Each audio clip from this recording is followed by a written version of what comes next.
that. All right. Well, thanks Dixie for inviting us to talk about capital campaigns and projects like that. So I am here representing our Fairbanks Museum, the University of Alaska Museum of the North, and my name is Pat Druckenmiller. I'm the director of the museum. And this project actually that I'm going to talk about briefly and just give an overview of really started about the time I became director back in 2018. And it's interesting because it was actually this week that we actually began digging a foundation to begin this actual project, seeing it come to life. So for starters, I want to say that this is a UA Museum project, but it wouldn't have been possible without a collaboration. And I think a lot of important projects are like this. We have a very important relationship with the Geophysical Union, or sorry, the Institute of the Geophysical Institute at the University of Alaska Fairbanks. They are a huge partner in this project. We wouldn't be doing this without them, so I want to acknowledge that right off the bat. Quick little history. I think hopefully by now most of you have had a chance to visit our museum, and it's of course it's a really iconic building, which is a result of a large capital campaign that resulted in basically the doubling of the square footage of our museum. And that culminated really with the opening of the new building in about 2006. So that was a huge project, and it was actually originally included plans for a planetarium back in the day. In fact, the plans for a planetarium have been part of the museum's path for a really long time, as have the GI has been very interested in also having a planetarium on campus.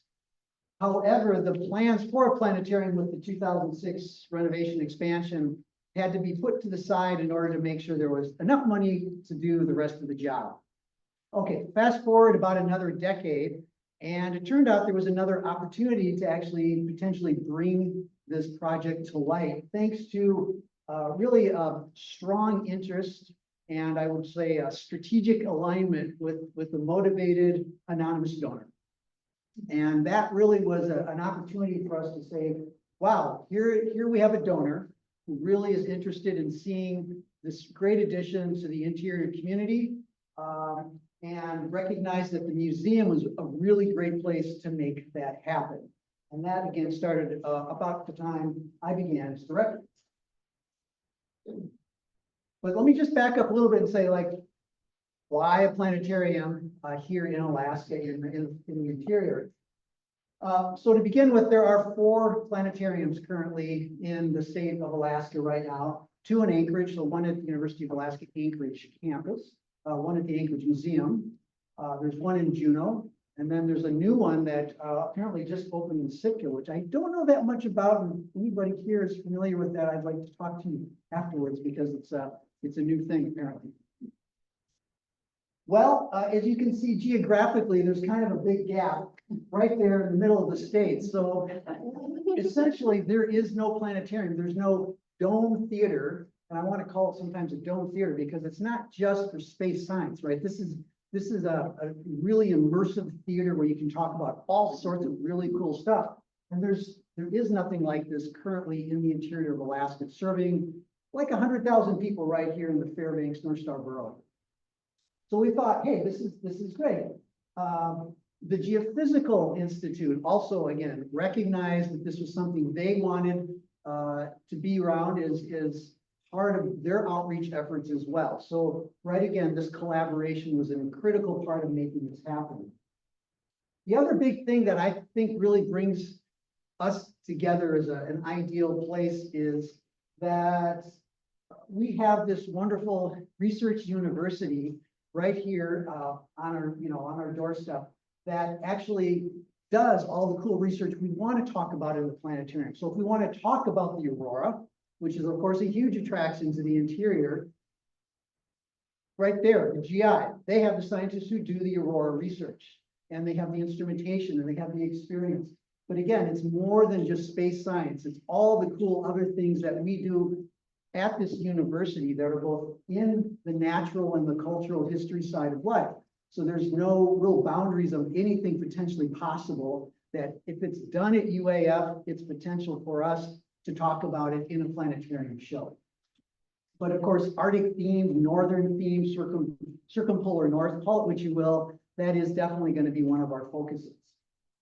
We're also, of course, a great venue. We're one of the big attractions here in the interior. Really, the big attraction of the interior is Denali National Park, but we get that spin-off here in Fairbanks. And last year we had 91,000 people at the museum, which is a pretty nice number. And the more of those people that we can invite in to see a show about, say, the aurora in the summer, because, you know, people come to Alaska in the summer expecting to see the aurora.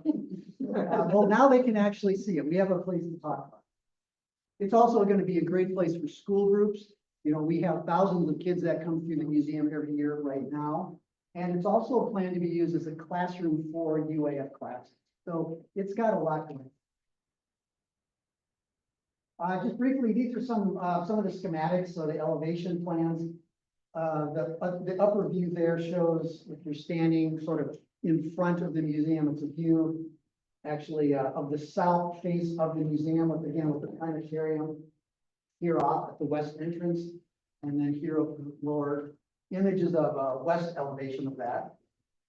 It's going to be about a 5,000 square foot addition.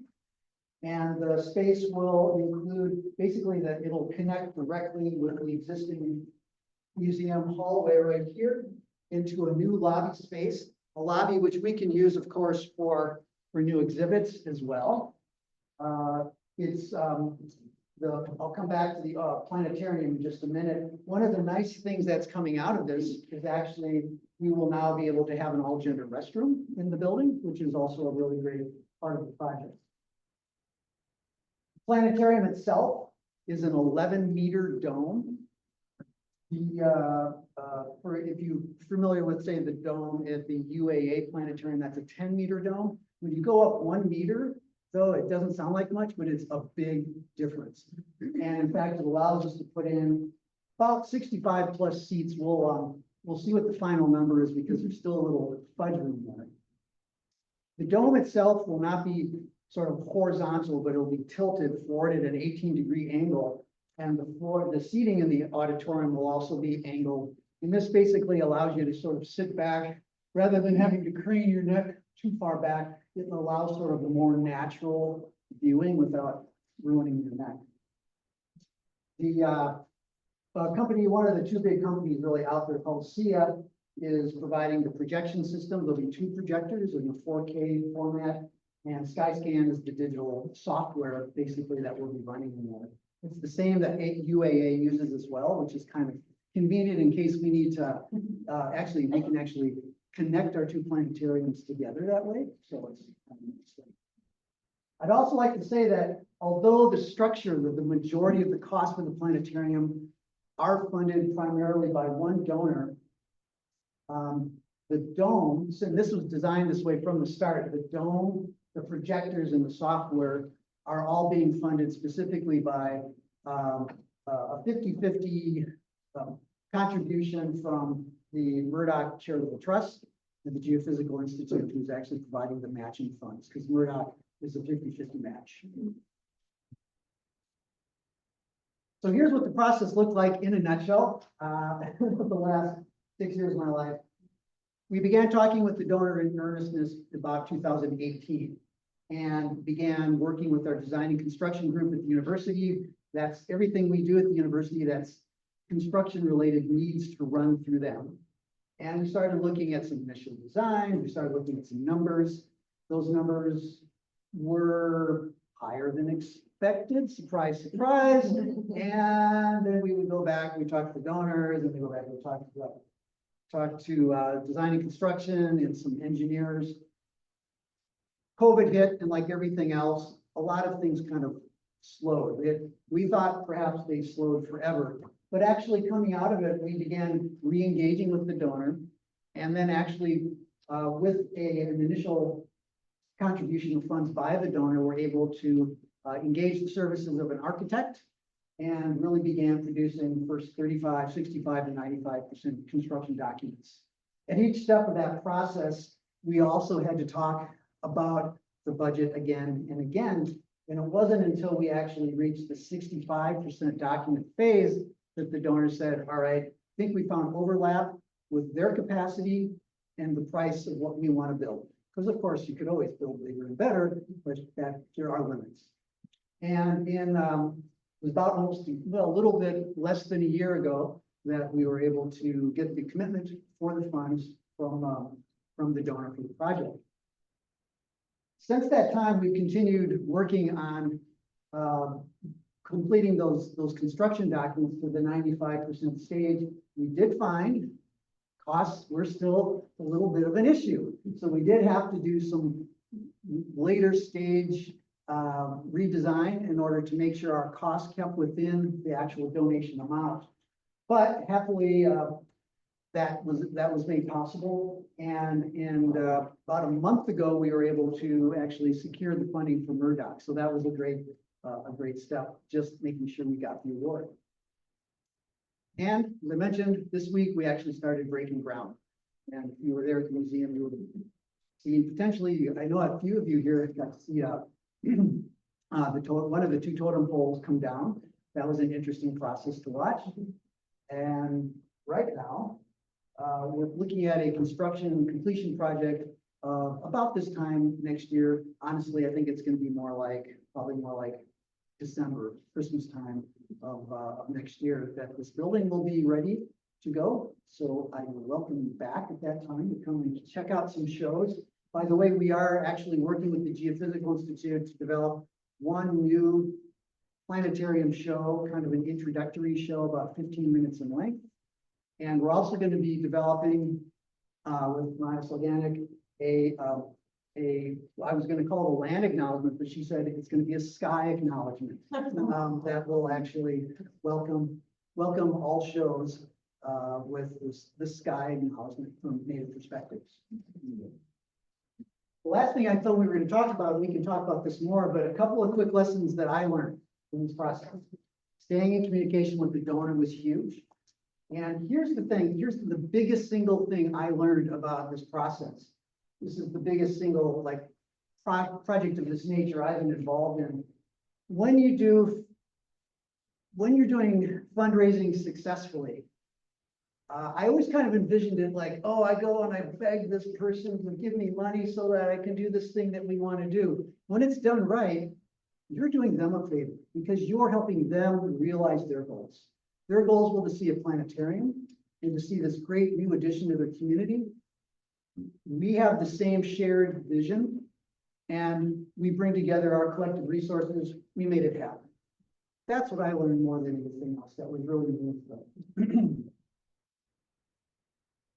From the standpoint of the museum, of course, this is going to be an expansion of it's not really a change in our mission, but it's going to be an expansion in how we present what we do at the museum. And so making sure that all of the people at the museum know that and are appraised of the process is really important as well, of course. Budget estimates are estimates, and they are certainly by no means anything guaranteed. And I've definitely learned never to believe a number that I see ever again, because and there were some good reasons, honestly. Obviously, we just come out of this huge period of inflation, and there's a limited number of subcontractors in the state of Alaska, especially here in the interior. They can set the price. They can say, no, you want this built? This is what it's going to cost you. Take it or leave it. You can build a planetarium, you can have a building, you can have the dome, projectors, but then you need to keep it running. So the operational costs, thinking about those from the word go are important. We've looked at that from the word go.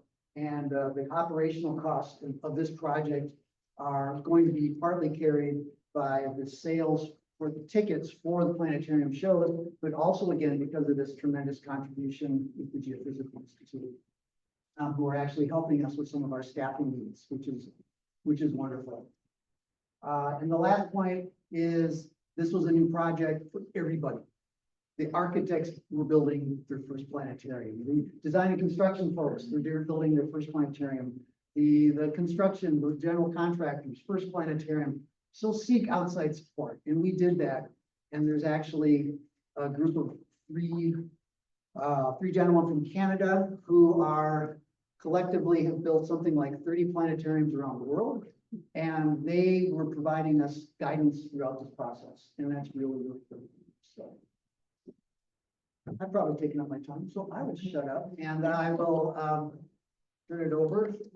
When it gets out of this.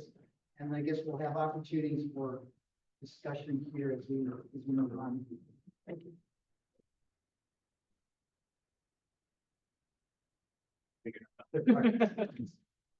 All right, thank you.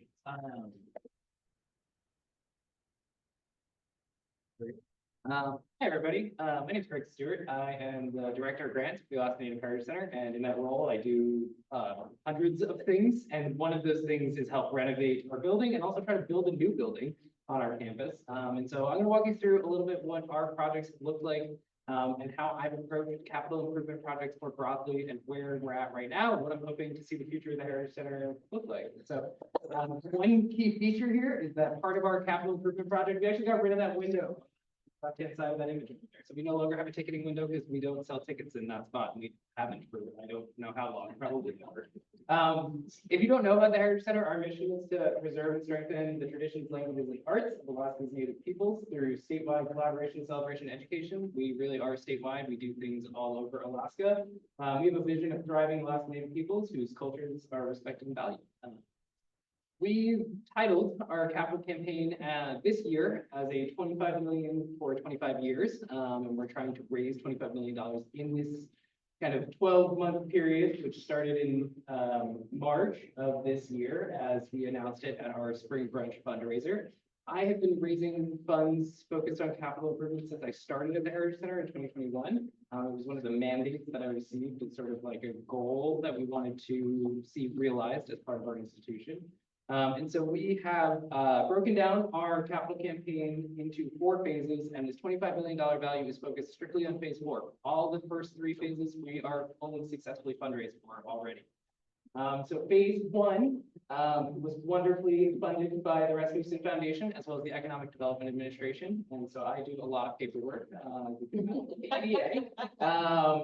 We had a budget of approximately $4 million and we renovated our exhibits, but we also renovated our front of house just more broadly. So if you've not been to the Heritage Center, we have a big lobby area, a big gathering place where we host daily programming. There's a main stage, and then there's our Hall of Cultures, which contains this kind of layout of exhibits.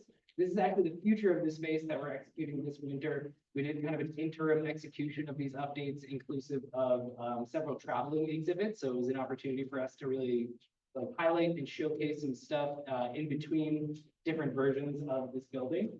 I'm really hopeful that this vision of the Hall of Cultures is going to come to fruition. We are just now receiving 35% documentation on this, and I'm expecting that by May of next year, it'll all be complete. And yeah, one of the major features of this phase 1, we had floors that had basically like rocks that were textured, and it was like bringing the outside in as a concept, but then imagine trying to roll a collections cart over these rocks and how terrible it is for moving sensitive cultural objects. So our curator was very grateful to have this upgrade. Phase 2 is our immersive theater, and so that's a really early concept sketch of what it was that we were going to do. We're kind of close to that, but we are actually going to be building curved walls within our theater so that it's essentially like doing virtual reality, but you don't have to put on VR headsets, right? And so the concept there is basically immersing our visitors in Alaska Native cultures and really transporting them to rural Alaska because many of them will probably never get there. And yeah, so these 2 are underway right now with that design process happening this fall. Phase 3 is a really fascinating and wonderful project. It's very complex. There's many moving pieces to it, but in our backyard, we have a garden space. It used to be the space where Cook and the Head Start had their playground, and then when they left our building, they took their playground, and so we had like kind of an empty lot there. I personally like raked and filled that yard with like planter boxes that were just some squares, and then we have it right now as kind of an interim stage. It doesn't quite look like this, but we raised a totem pole in the fall of last year, which saw over 1,000 people show up at the Heritage Center. It was arguably the most people we've ever had on site at one moment. And at that event, many people came forth and they were like, you need to do more of this. And we were like, yeah, okay, that sounds great. I'm gonna go try to find some money. Because I already planned for the space to continue to develop. And so we asked the Mellon Foundation if they would support the development of 10 monuments that are in honor of some of the major issues that affect the Alaska Native community, all with the intent of healing from these challenges that have contemporary impacts throughout the state. And so this is kind of underway, but I am not quite under the design phase for this. I'm expecting to seek design services this fall and really start doing that next year. And part of the reason why I'm not underway is because we're trying to build a tribal hall and community subsistence kitchen, and they kind of overlapped on our campus for a minute there. And I was like, well, I got to pump the brakes, right? And so this project is the $25 million endeavor that we're seeking to execute. We had our first contribution already made. We sought and received $1 million from Widener Apartments. And I just got news of that this summer. And so we're super excited. Our effort to raise $25 million is underway. We're having some initial success.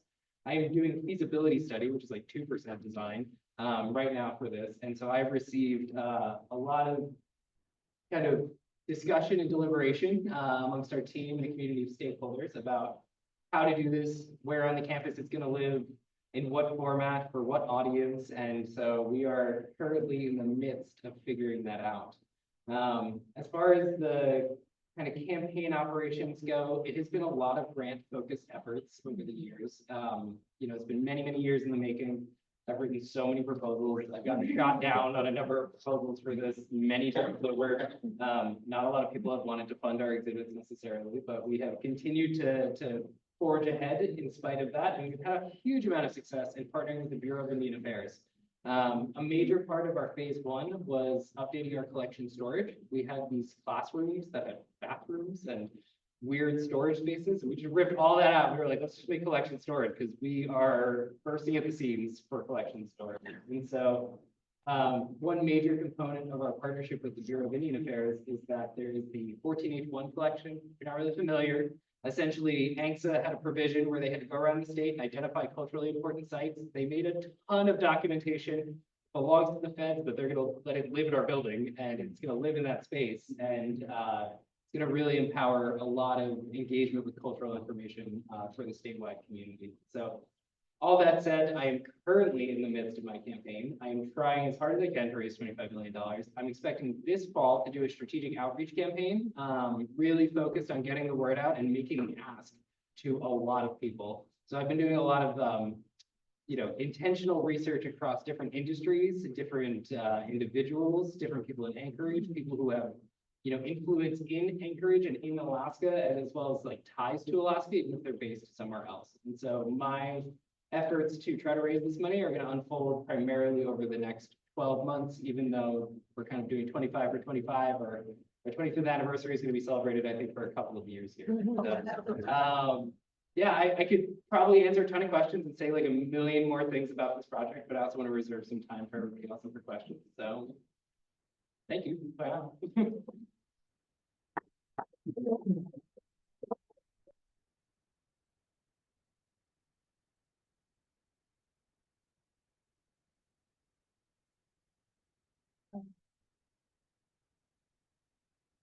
I have terrible vision.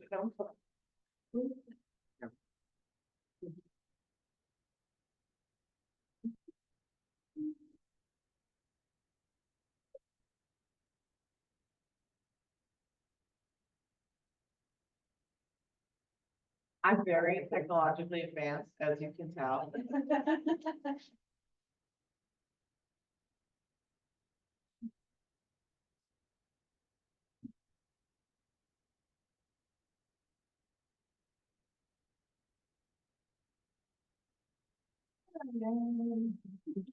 Hello. I'm Djuna Davidson, the Alutiiq Museum and Archaeological Repository. Ooh, wait a minute. Okay, you talk. I'll No, it's okay. I got it. okay. So the Alutiiq Museum is currently doing a massive building renovation. We closed in July of 2023, and we will reopen in May of 2025, which also coincides with our 30th birthday. So we're kind of excited about the accidental timing. This is just a fun photo to show. This was the original groundbreaking when the museum was built, and this was our fake groundbreaking at our annual meeting last year, because they hadn't officially begun construction yet. So I personally bought bags of dirt so we could do this photo. I wanted to start with saying a little bit about who I am, because I always think it's nice when you know a little bit about the background of your presenters. So first generation Alaskan, Kodiak born and raised. It is my home. It is my heart. I did live in Washington State for 20 years, and I moved back to Kodiak in 2018. I started working at the Alutiiq Museum in 2019. I am not myself Alutiiq. My parents moved to Alaska from Indiana and Texas, but Kodiak is my home. I have a few hobbies I thought I'd share with you. I love to read. I'm learning how to crochet. I absolutely adore fog. It is my favorite weather. And I am a beverage queen. I have currently 3 beverages in my bag.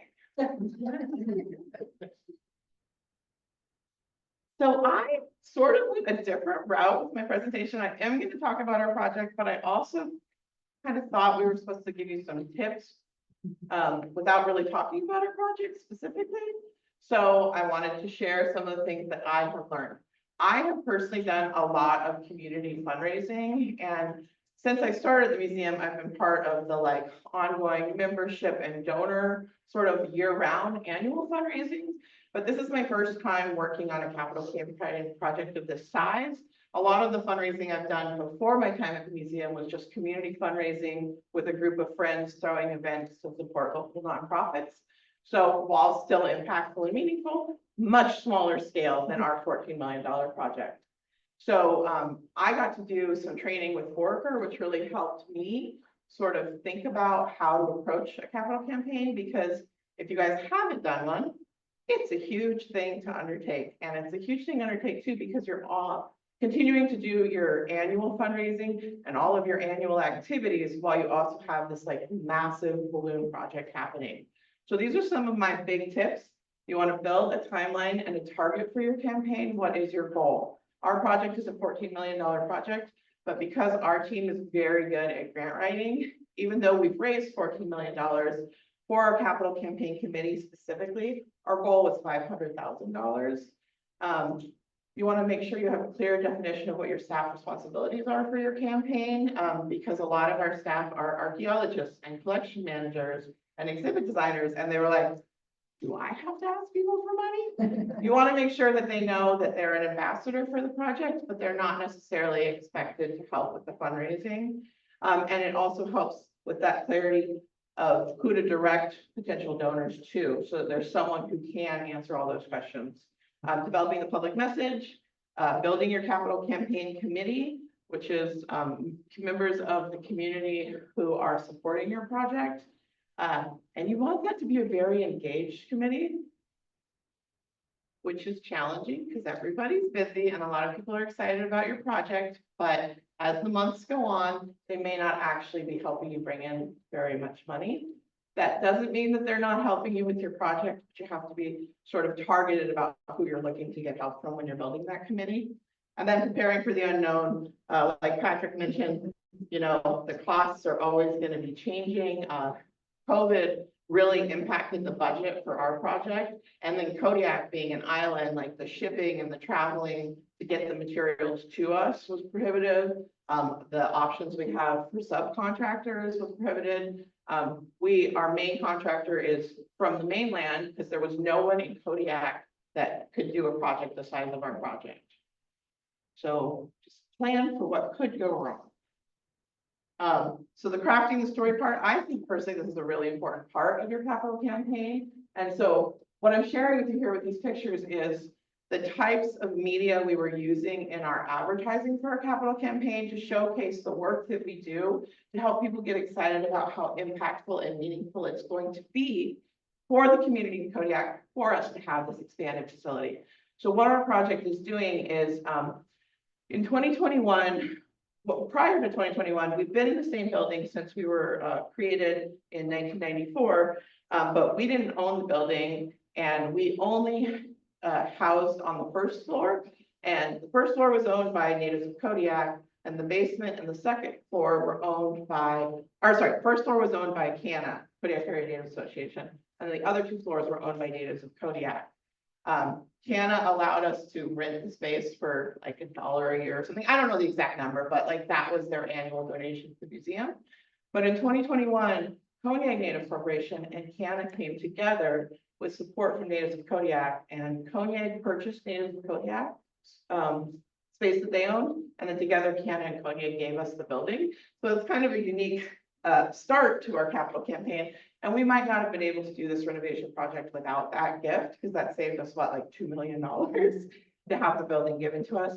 So our project is expanding. We're expanding the building by about 34,000 square feet, but we're also completely remodeling. All right, back to the capital campaign committee. We were guided to create a handbook for our capital campaign committee with the expectations. And just like having guidelines and policies for your board members, I think that that has been something that has been really useful, both in recruiting our capital campaign committee members. And then also like for me, when I'm like, okay, they're not, you know, I'm not quite getting what I need. And it was reminding me to go back and look through it and be like, what did we tell them we expected from them? So it's a helpful tool for them and a helpful tool for us. The other thing is finding your allies and building your committee. And we talked to a lot of people. So my executive director and I basically brainstormed a list of about 100 people that we thought maybe we might want to approach for our capital campaign committee. And then we whittled it down and narrowed it down. And then we started approaching people. And then as we got new people on the committee, we asked them to help us recruit other people. We wanted a capital campaign committee of 12. We got 8. And then 1 person dropped off the committee. So we have a 7-person capital campaign committee now. Again, expect the unexpected, just learn to pivot. Establish a regular meeting schedule because everybody's busy. So we always have our meetings on the 3rd Monday of every month. And that regularity has helped us get our capital campaign committee to come to most of the meetings. There's 1 or 2 members that come to almost none of the meetings, but we know that. So we just sort of plan for it. And then again, the sharing your story piece, making it easy for your capital campaign committee. Our team at the Alutiiq Museum is very dedicated to the work that we do. I am being biased, but I think we do it really well. And so one of the ways other staff help is our chief curator, who has worked at the museum for 28 years, helped create all these really beautiful informational flyers about like a 1-page flyer about the project and just sort of like the nutshell of it. And then there's a flyer that shows the envisioning of the 3 different sort of changes to the museum. What's the new collection space going to look like? How is the first floor being transformed from a very small gallery and a very small store? And that was all of the public space we had into an entire floor of public space that's got a double-sized gallery, an expanded store. We're adding a temporary gallery. We're adding a traditional and cultural education workshop space where we could do presentations and workshops and archaeology lectures. So having these ready-made flyers that we could distribute to the committee to make it easy for them to try to help us. Okay. This is part of the sharing story. I don't know if this is going to work. Like I said, I'm not very tech savvy. But I'm going to try to play you guys a little video that the executive director and I created. And we shared this on social media. We have shared it like via emails to potential funders or previous donors who've already given but wanted to know where we were at. It's only like 2 minutes.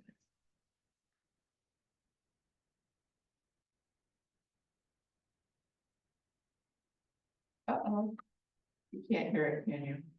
You can take the mic and put it on the microphone. Give the microphone. Just a hold the button. Is the microphone? I have a loud voice naturally, so I always get nervous. Hello, welcome to the Alutiiq Museum's renovation project. As you can see behind me, there's a lot of work going on, and I think it's about time for us to get out of the rain and get inside and show you around. Hi, okay, so we are inside now, and I'm standing in the old laboratory space. If anyone visits us before, you can see it's way different in here. This is one of the areas that they haven't started reconstructing yet. But let's look into the old collection.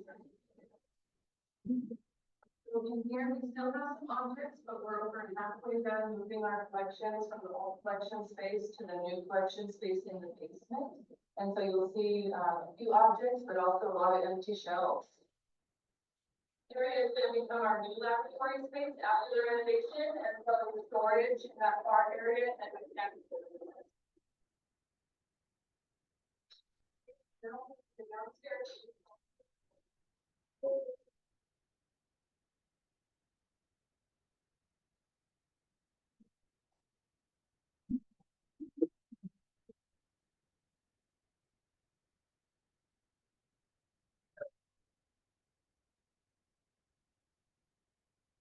You can tell professional videographer.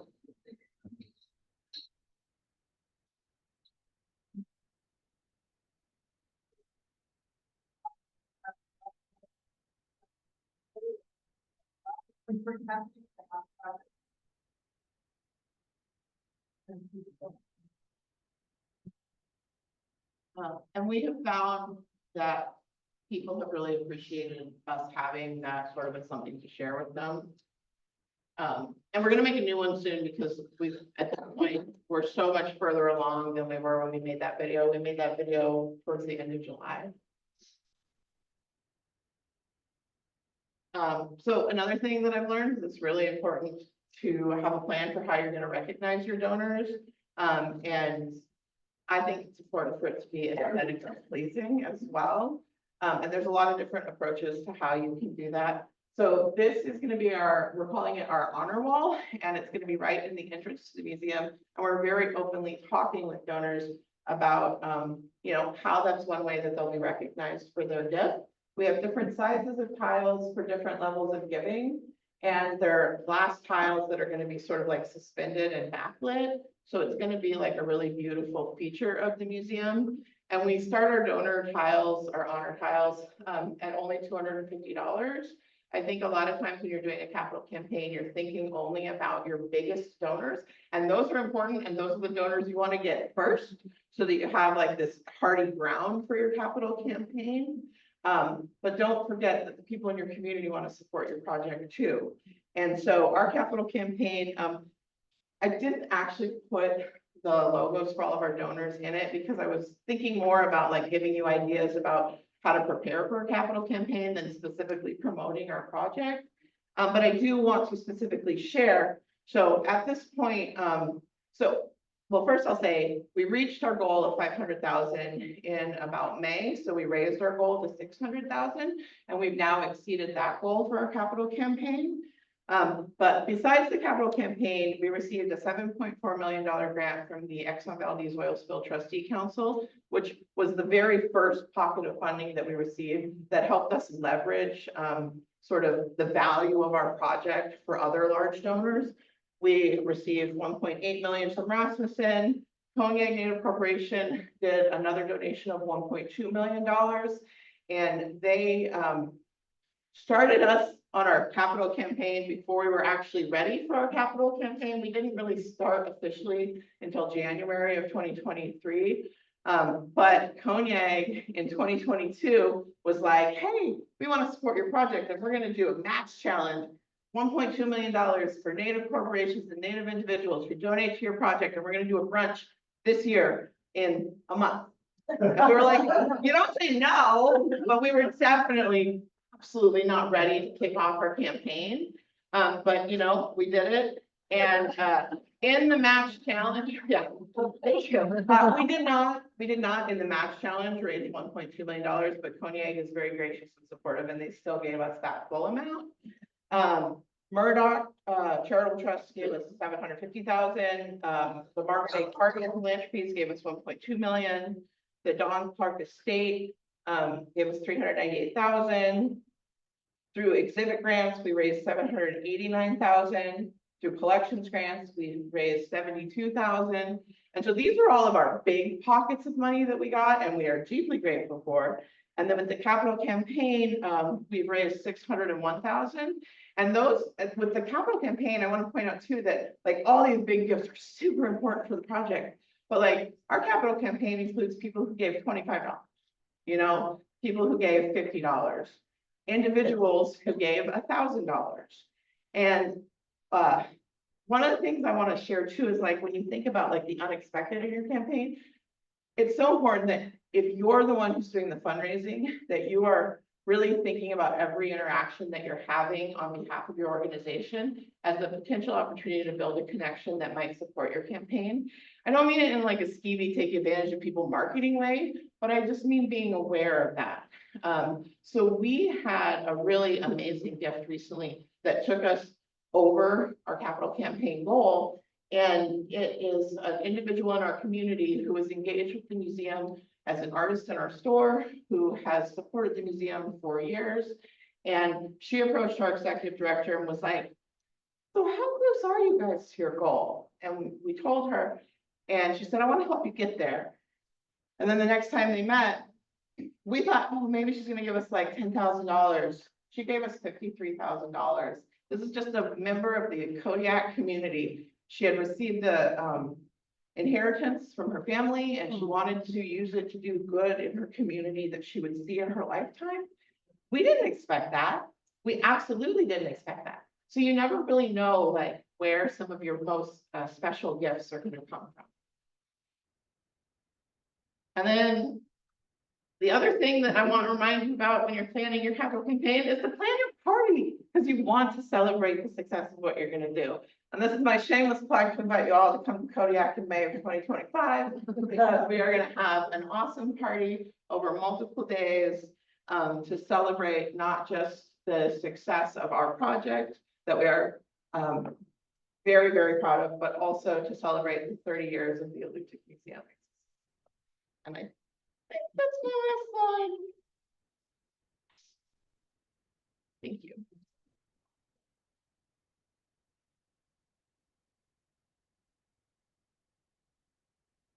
Just hit the.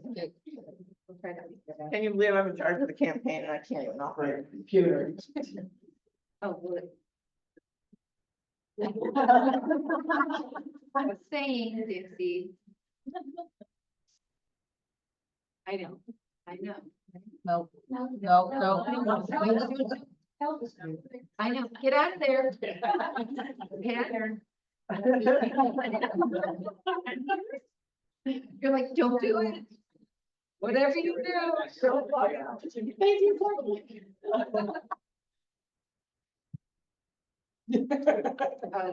That's so funny. Okay. All right. Day 3 of the conference. Welcome everybody, and thank you all for sharing your capital projects. My name is Monica Garcia-Itchoak. I am a program officer at the Rasmuson Foundation, and yes, we are a capital funder. We are the largest funder in the state of Alaska. Many of you know us. We like to build things, buy things, and fix things, which is the easiest way for me to like sort of explain what we do and why we don't typically do operating. Many of you know we were on a pause for a little over a year. There were still grants that were being funded that were already in the pipeline as we were moving through a lot of our own strategic conversations. We have new leadership. Gretchen Guest is our CEO. And it really gave us an opportunity. I'm going to kind of go through our funding stack and then move into sort of capital projects and then touch on a lot of the stuff you guys have already introduced. We still do core programming. This is the basis of what how we live as program officers. Is we live in these categories, these boxes of our tier 1s. And most of you know the tier 2s, which we just changed to legacy, which internally we're still calling them tier 2s. We're kind of like, why did we do that to ourselves? Because it's just a language thing. But what we started doing and what really came out of our pause as program officers is that we were getting the small grants, right, up to $25,000 all the time. And then we would get a $70,000 request or a $150,000 request. And unfortunately, those all had to go to the board. That only meets twice a year. So what we found was this huge gap in our funding, in that we are not getting the money out fast enough to organizations to do their projects in a more timely manner. So we created community support. I don't know why we came up with that, but we felt like that was a really good name around the board room at one point, which is now anything that's capital up to 250,000 doesn't have to go to the board of directors. It's peer review. We get to kind of like, as program officers, go through these applications and prioritize them based on, right, our payout at the, we still have a bottom line, whatever that payout is. But what it does is it expedites those middle-sized projects, capital projects that you might have in your organizations, that we can move within 3 to 6 months, and they don't have to go to the board. Tier ones are always the same. The only difference is we increased it by 10,000 because of inflation.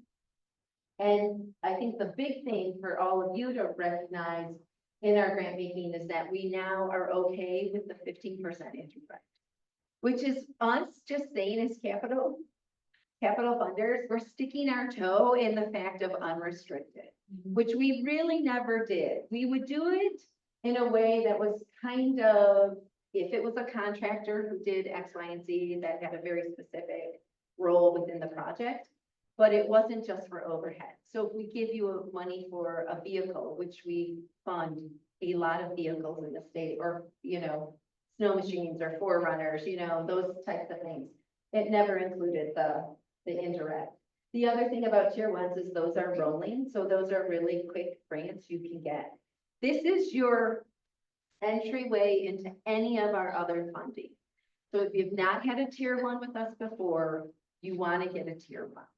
It's the one thing that we just kind of say, if they have a tier one and they successfully implement their project, whatever that is, that automatically puts you into the pipeline, which is what we kind of internally call it. Apply for a community support grant or a larger legacy grant, which is anything over that $250,000.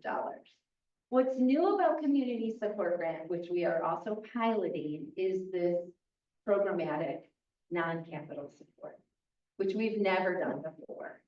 And these are going to be case by case, and they will still need to go to the board because the board wasn't sure what we meant by that.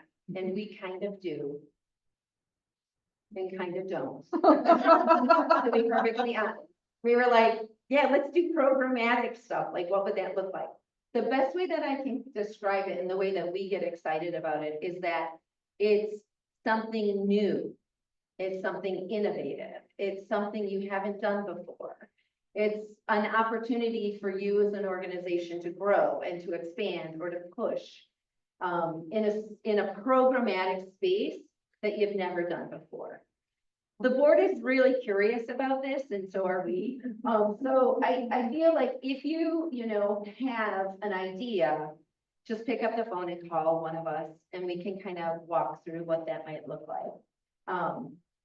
And then what I would say is, yeah, the other thing really is like nothing has changed. We still want 100% board giving. Tribes sort of are the only sort of caveat that, they don't have the same structure as most non-for-profits.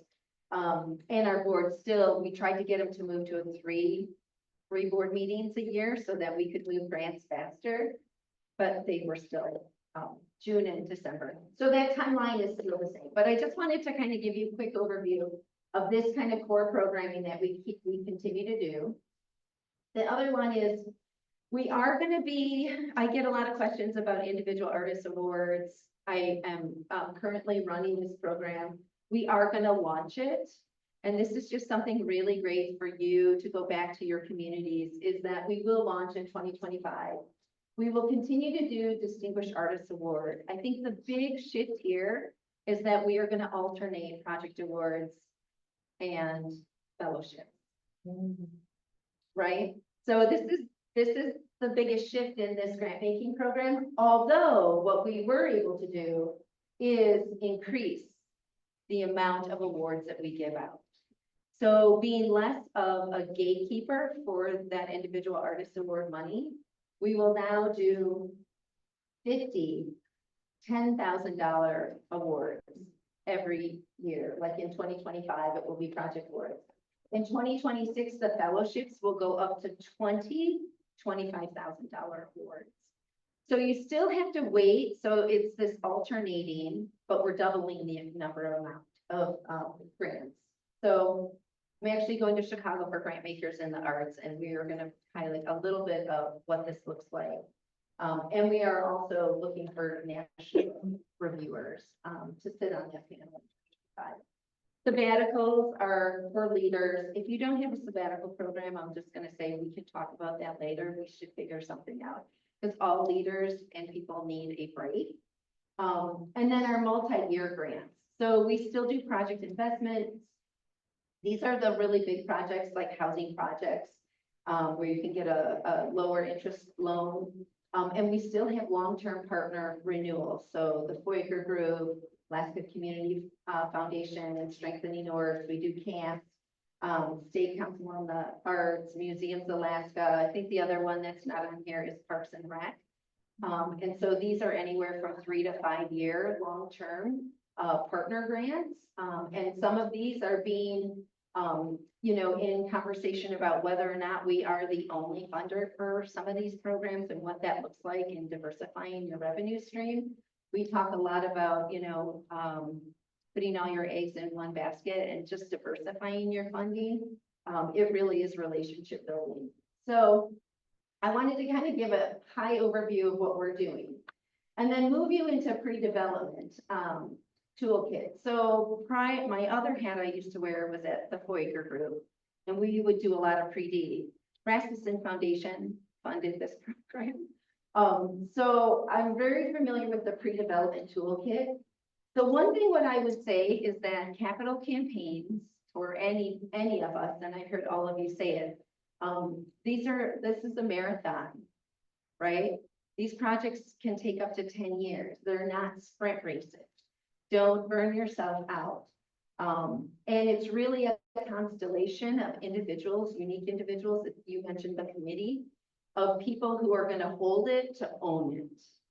And it's so critical to find your people to be able to like carry that baton and pass it and pass it and pass it so that you get to your destination. There are 3 different buckets, the way that we think about capital campaigns, and especially as a funder, we are looking at all of it, but I will show you very specifically where most funders will zero in. Most organizations are kind of looking at all of the pieces, right, of the puzzle. You want to organize and envision, you want to define and validate while you're doing it, and then you're going to proceed to development. And what I would say is I love this tool. These tools are free off of Foyker's website. And they do some consulting around this. But it's really walking the pre-development process. And what I would say is if you're looking at funders, we are always looking for who your partners are, first and foremost. It's like, who else is at the table? Who else is going to fund it? Murdoch is a huge funder in Alaska. We will always call Murdoch at Rasmussen. They're our first call. Are you funding this project? And at how much? And it's just the way the system is. It's like, yes, you guys have done your due diligence. We're going to do ours. And then we live in this sweet spot, right? It's like the Venn diagram. Funders and organizations create sustainable capital projects that contribute to healthy communities, right? So it's mutually beneficial. It's high impact, and these are legacy projects, right? None of these projects you're not gonna go back and renovate them or update them for probably 10 to 15 years. Let's hope not, right? Right. But they're built to last. And I think that's one of the critical things is, right? Like what is that impact?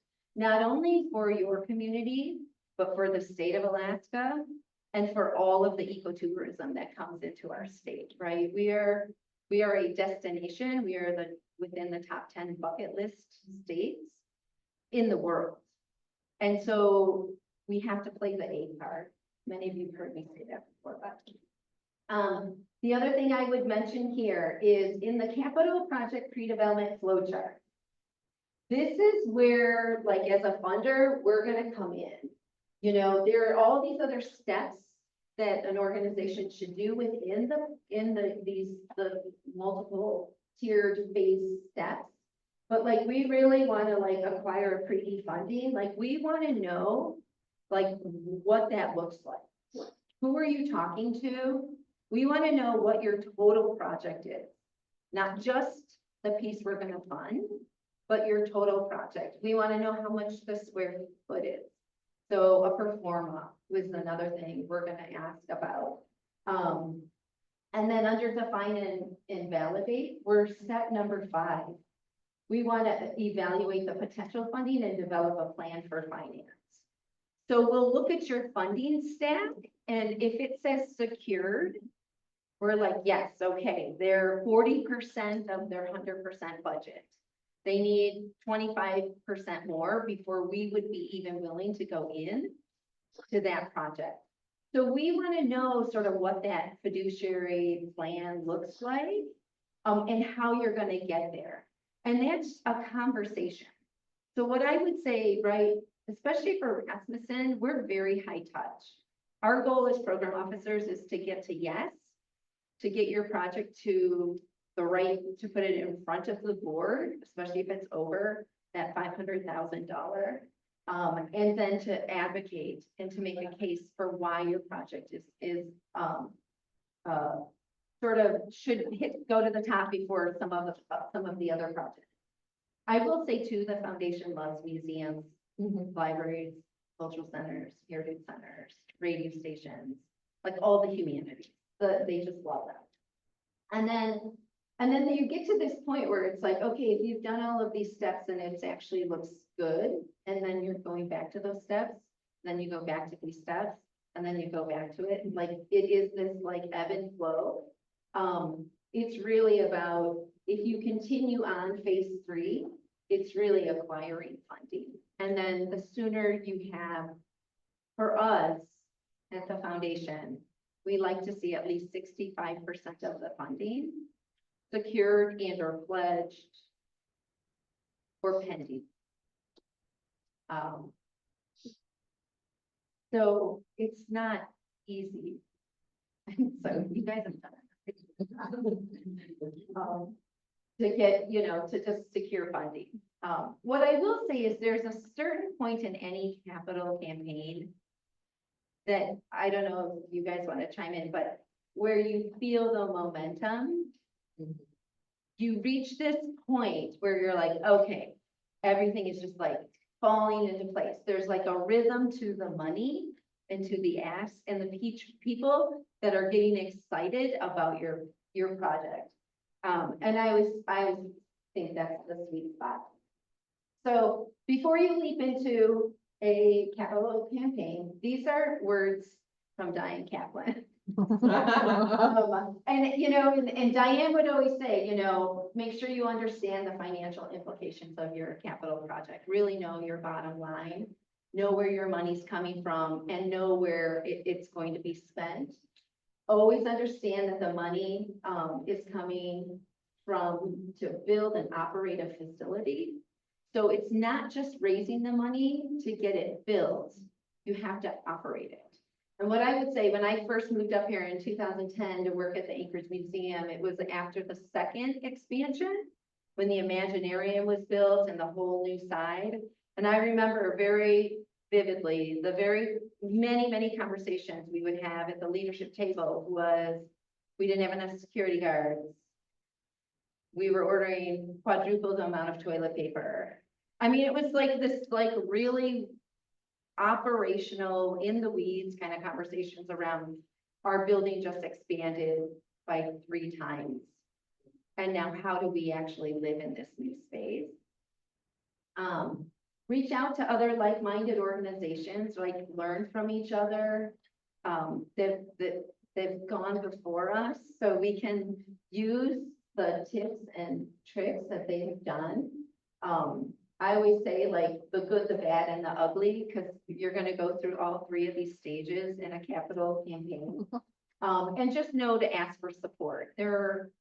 Alaska's a really great state, and we're in this position where we do want to see people succeed. Figure out how you're gonna manage the project. We already talked about this, defining roles, have realistic expectations, your timeline. I always like to say, go slow to go fast, because it's this, like, when do I pump the brakes, you know, when do I accelerate, when do I not do this? Do it right the first time. When in doubt, don't, is another one of my, like, isms. I'm like, I don't know, and it's okay. Like, let's figure it out, because it will cost you more money in the long run if you don't do it well the first time. And then importantly, this fiduciary responsibility is a team sport, right? It isn't on the shoulders of just your board or your ED. It really is a buy-in, not only within the organization, but also with the community. And it's just collaborative. And so figuring out how do you unite with the right partners, with the right community members, with specialized people. Like, we don't have all the right people in Alaska sometimes. And you talked about, like, you'd never done it right. There are other people that can help us. And so it's okay to ask for outside help and to bring them in, because they have lessons, they've done this before. And I think that's okay. I know we like to think we're Alaskan and we can do it all. Sometimes we can't, and that's okay. And I think that's all I had, for capital campaign, from the foundation perspective. So.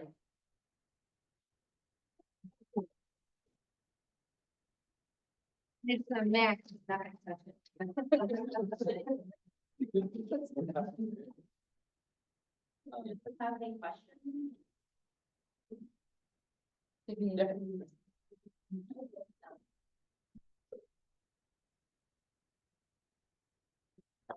A question about the bathrooms. Because I was just curious about your bathroom, you had a lot of talk about bathrooms with our project. So can you tell me, like, are the sinks like inside the space or are they outside, or how is that? Yeah, the question was about the sinks in the bathroom. So the sinks are, so there's just stalls with doors, and the sinks are outside of that space. Right, and then is there another door we need to, or is that like smaller? Yeah, it kind of goes into a space that then leads to those. Easier to explain if I had it pulled up still, but yeah, there's one handicap stall and 88, and then there's two normal stalls. But yeah, the sinks are outside of that. If you fly to the Seattle airport at SeaTac, they now have a couple of well gender restrooms, and that's basically the same structure. Is that it's just an open doorway that you walk in, the sinks are out here, but then the stalls are completely private. I think that's okay. Oh, really?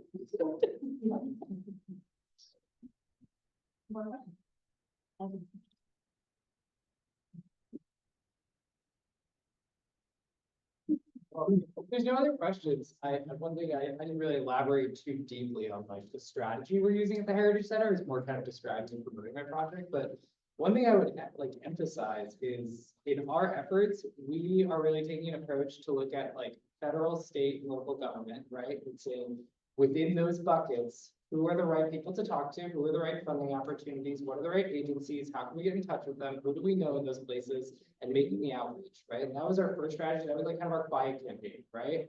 And then there's the kind of philanthropic space that is included within that, but that also becomes a part of our public. It kind of spans both sides. And then we look at kind of corporate entities and individuals in the community and who are associated with Alaska who can give. And that's really our public campaign, right? Our public campaign is focused on individuals and businesses. And we have a list of people who are going to hear from us in the next 12 months with a very pointed ask that's measured for how much resource they may have to be able to contribute to us. So really just kind of like elaborating on that strategy and that timeline and that emphasis on like, how do you cut it up, right? Especially if you have a bigger project, it's like, I can't find one person to pay for all of this, as has been the case for us. You really have to diversify your strategy to find who's got the money that can actually support this endeavor. And yeah, we've had a lot of success. We've been in touch with a lot of foundations and a lot of supporters, and yeah, excited to see what's going to come in this next year. I think Gregory hits an important point too, about the quiet part of the campaign versus the public part of the campaign. Because I feel like that's something that can be very confusing to people. Because in the quiet part of the campaign, you are actively fundraising, but that's when you're reaching out to those big funders. So you can get to that 65% point, so you can bring in other funders, and then you go public. It's not, quiet isn't private, isn't secret, isn't, nobody knows we're fundraising, but quiet is before you start saying, hey, guess, here we are, like, be a part of this, and that is really important. And the other thing I want to add is continue to persevere in your asking. So one thing I didn't mention with our campaign, so we have now achieved our fundraising through our campaign and our grants for the whole $14 million project. But because of changes in the costs of materials and stuff, something that was cut from our project, which is ridiculous in Alaska, but it had to be, was getting a new roof. And our roof is almost 30 years old, and that's going to cost $200,000. So we are technically have achieved our capital campaign goal, but we are still fundraising until the end of November. And we have sent 3 request letters to our city council to ask the city to support our project, and had not really got much traction until finally I was talking with the mayor, and she helped us get on the agenda for a work session. And just on Tuesday, the executive director and I went, she did all the hard work. I was just there for peer support, but we presented to the city council, and we did not in our presentation ask them for a certain amount, but one of the council, and we're asking for funding from our city out of the bed tax fund, which is the tourism fund, if you guys don't know, but that's something to know about if you're a museum, because you are supporting what is bringing the bed tax money into your city.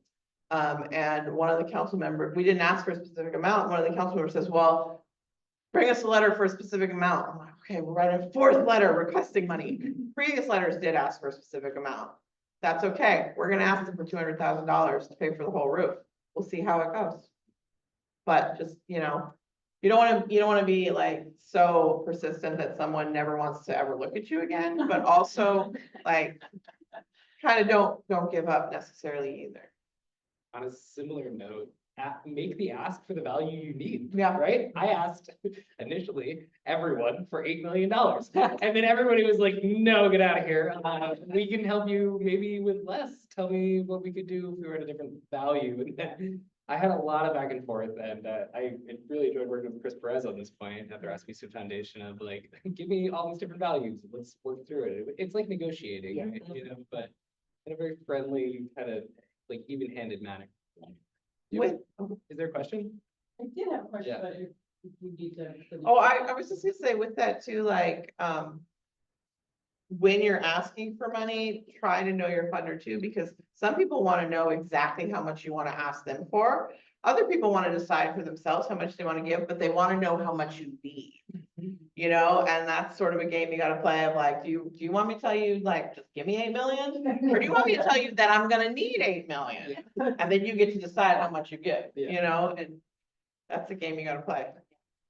Sorry. So I'm curious, Alaska's a fairly small state in terms of numbers of people and organizations. Rasmussen is everybody's, Everybody's best friend. Best friend, of course. So can you talk a little bit about how you made your plan for Alaskans versus individuals, corporations, foundations outside of Alaska, and what that's been like? Well, I will say for us that what we thought about first was who likes us? Who have we already had successful partnerships with that might be interested, because someone who already has invested in you and already sees the value in what you do is potentially more likely to help you get started, right? Than someone who's never heard of you before. And then with the individual asks, we're asking everybody. And we have donors who've donated to our capital campaign, individuals who live all across the entire United States, people in upstate New York, people in California. So kind of depends on your audience. It's different a little bit for us with that sort of nationwide piece, because as a cultural organization, for the Alutiiq people. There's a giant diaspora of people throughout the United States who are part of this culture who want to invest in the museum. So what's your angle that might be similar but a little different? For us, I mean, I'm in the midst of this now, but I basically just finished my list, right? My list has been developed with kind of the analytical question of, has this person or entity had relationship, or are they from the Alaska Native community? Because we're statewide, so we really have the entire state to think about. And then has this entity or person had any benefit that they've gleaned from the Alaska Native community or resources which are on Native land? When you take that question and you really like flesh it out to its maximum like extent, you get a very long list. And one of our biggest strategies in this regard was looking at subsidiaries of Native Corps. There are so many ANCSA beneficiaries that people don't really think about in the fundraising world. They don't know about. It's hard to find them. I will say personally, it's very hard to find some of them.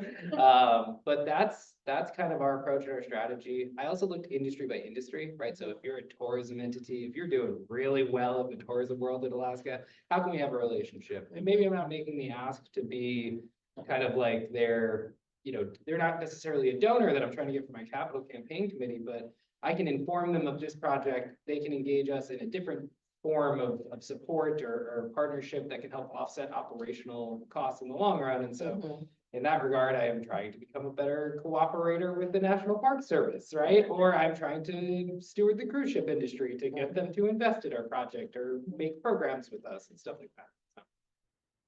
So you sort of addressed what I was gonna ask, but have you had funders that have had a slightly different vision or, what's the word I want? A key to their donation that doesn't quite fit with what we wanna do, and if so, how did you navigate that? For me specifically, I think that a lot of our funders have really been on the same page with us. I'm really in trouble hearing. So a lot of our funders have been on the same page as us for the most part. I will say in working with Murdoch, they funded our theater, right? And we have gone through so many iterations of what this space could be or would be. And that's because the technology we're relying on is incredibly transitionary and it changes constantly. And so for that project specifically, I think there's been some navigation back and forth of we propose this, we expect this, but we're just in design now. And basically, once we're done with our design and we finalize all the concepts and every piece of it, we're gonna go back to Murdoch and be like, just flip one last check. You guys okay with this before we move forward? But that's kind of where we're at with that. We've given them updates along the way. But we've been really lucky, I think, to have a lot of people who see the vision. And that's because we express it clearly in the beginning, when you Sharing the story. Yep, exactly. So if you do that pre-development work, it pays off in the long run because then you don't end up with somebody who's like, what did you do with my money? Yeah. We've been fortunate in the same way as a lot of people already are really excited about what we're doing. But one thing that we intentionally did not do that in my understanding is often done in capital campaigns is offering sort of sponsorship opportunities, the Djuna Davidson Cultural Arts Classroom. We very pointedly are not offering that, partially because we want to avoid a funder being like, well, it's the Djuna Davidson Cultural Arts Classroom, so don't I get to say what you do with that space? And not all funders would do that, but it's something that we were wary of, and so we avoided. And so we didn't craft asks for sponsor the classroom. We said, we'd like to use your funding for this element of our exhibits, but not the exhibit gallery, be kind of careful about how you word your asks. I just wanted to echo something that Patrick said and that Monica said that, there are, very particular kinds of architects for museums and for planetariums. And while I'm statewide services person now, I was head of security when the state museum did their big build. And we brought in Steve Keller, who's one of the national gold standards for museum security and looking not only at programmatic security, but facility security. And it was interesting because he came up, he loves Alaska, he worked on the Anchorage Museum, and he's been a big fan of the Alaska State Museum for many, many years, but he came up on a shoestring But once, some potential donors, and, we were largely funded by the state, but donors continue to, fund various things after your building's built. Donors were interested that we were bringing in these particular, very particular, people with expertise like Steve Keller on museum security. Just one other point or two other points, along the line of capital campaigns that, I think I've heard each one of you say it, but I wanted to, amplify or echo what you said. Every single member is kind of an ambassador. They're not necessarily fundraisers, and they don't have to be the ones to do the big ask. But even our temporary, non-benefited, on-call employees were so proud of our project that they became community ambassadors, right? But we realized kind of midway through our phase project that they didn't have the talking points. And so we got together in a little meeting and banged her really because we had a storyteller, put together the bullet points for, hey, you can say, under budget on time, and so much square footage, and here's the temporary gallery increase, here's how many, objects are going to want to display it. Providing that to believe, even the most remote person that you would even think of as an ambassador for the project is something that we missed during the first part of our project, but got better at this time. Thank you. Kind of along those lines too, sorry. We don't expect all of our staff to do fundraising, but one of the things you think about too is out of your capital campaign committee or whoever is your staff working on it, who's the best person to ask this business or this organization who already has an underlying relationship? And so we don't require our staff to do the fundraising, but we have an active archaeology program, and there are two particular aviation companies in Kodiak that our archaeologists use all of the time to get helicopter rides out to surveys. And so we asked one of our archaeologists, are you comfortable asking them for a donation to the campaign? Because we figured they'd be most likely to give if she did ask. We didn't tell her she had to, but she was happy to, and they both gave. So there's that piece too, capitalizing on the relationships. There were a couple more Sorry. questions. And I have a question. Yeah. So for the group who are doing the building project, are you able to talk a little more about the feasibility studies that you had to get done before, and if and how you got those funded, and then how those kind of, if and how those played into the rest of your project and funding that? Mine for the Murdoch Trust, we worked with them on that initial planning for our kind of phase one in some. Like, but they funded the feasibility study and kind of the concept plan for the whole phase one for the exhibits, the front of house, and the theater. And then I was able to use that plan to approach many other funders, and I got Murdoch to come in on the bigger project strictly on the theater. And so I sought that feasibility. This is before my time. I joined the organization as we were doing that feasibility study planning. And that was a success in where, they funded the first part, and then they came back and helped fund the second part, which was too big for them to do alone, of course. So on our current big building, the Bureau of Indian Affairs is helping us do our feasibility study right now that we're currently executing. And I have no idea who's going to pay for the big building, but I'm hopeful BIA is going to be a part of it. So yeah, we'll see. I unfortunately can't answer that question because it was before my time, and there was so much happening that I was like, great, it's done, let's move forward. Sorry. Yeah, I mean, on the feasibility side, I guess really a lot of that came down to just making sure that there was an understanding how the operation was going to run once it was built. And that was a lot of it, and making sure that we didn't build something that was not going to be sustainable financially. And that was, that really required pulling together a business plan and then running that by a bunch of people. And honestly, a very sort of unofficial way of thinking about it, the feasibility plan too, was just making sure we had this partnership with the Geophysical Institute, who said, hey, they have an impressive budget and they can step up to the plate and provide support and make sure that it gets up and running. So, it takes a couple of years, but it's not like you open it up and bam, you're running. It's kind of gonna be a buildup through a couple of years. And having the support during the process, that was critical. Yeah. Kristen, did you want to go? Yeah, Margaret anticipated me a little bit. Big break. Because I was really curious, because like, dream big goals is for like our organization to kind of grow and move and like have different buildings, kind of like a museum campus. So then when you're thinking of operations, like what that cost is when you finally open, is that all in the feasibility and planning? Like at what point are you actually looking at that and like, oh no, we have all of this money to do it, can we actually afford to be in this new space? Like at what point in the process are you looking at that? And like, have you to make any adjustment? I know that was taking a little bit, but like, at what part are you kind of having to be like, oh no? So for us, we're building a brand new building, right? Yeah. We don't know what that building's gonna be like designed as yet, so we can't do the kind of business planning components to it yet. So it does depend on the circumstances. With our existing building, we could definitely navigate what are the operational considerations, but we sit on 26 acres. And so right now we're basically looking at an aerial view, where are we gonna have a building situated on these 26 acres? And so we had to first address some really, really big questions, right? Before we could even get into the point of business planning, operational planning, things like that.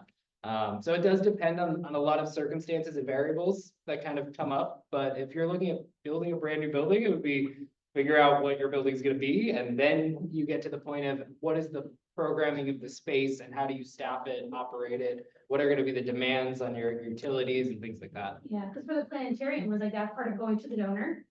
Or was like donor specifically just building only?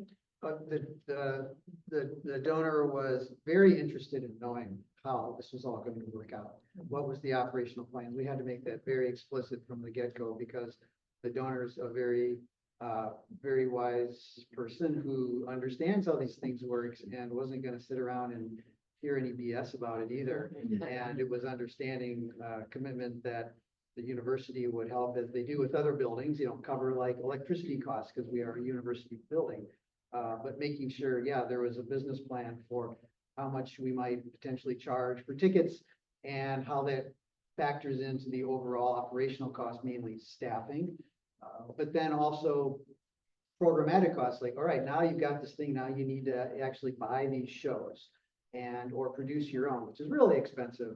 And how are you gonna do that? How's your educate? The donor wanted to know about that. And so we had to have good answers.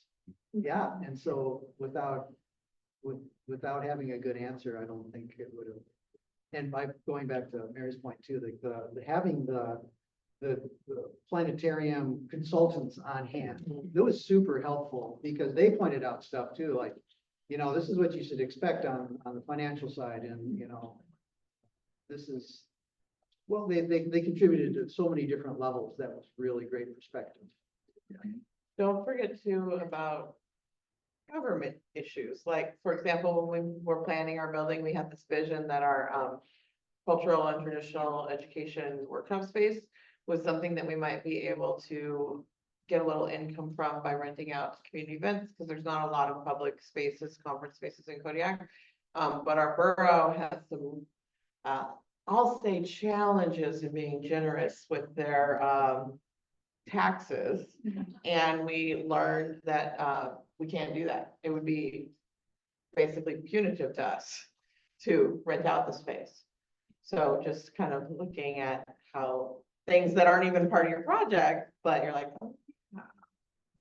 One thing on consultants as well and specialists, don't be afraid to tap on the shoulders of many. Like, we engaged Exhibit AK for exhibition development. I work with a VR, AR specialist on the theater side of things, and we use our cultural advisory committees all of the time.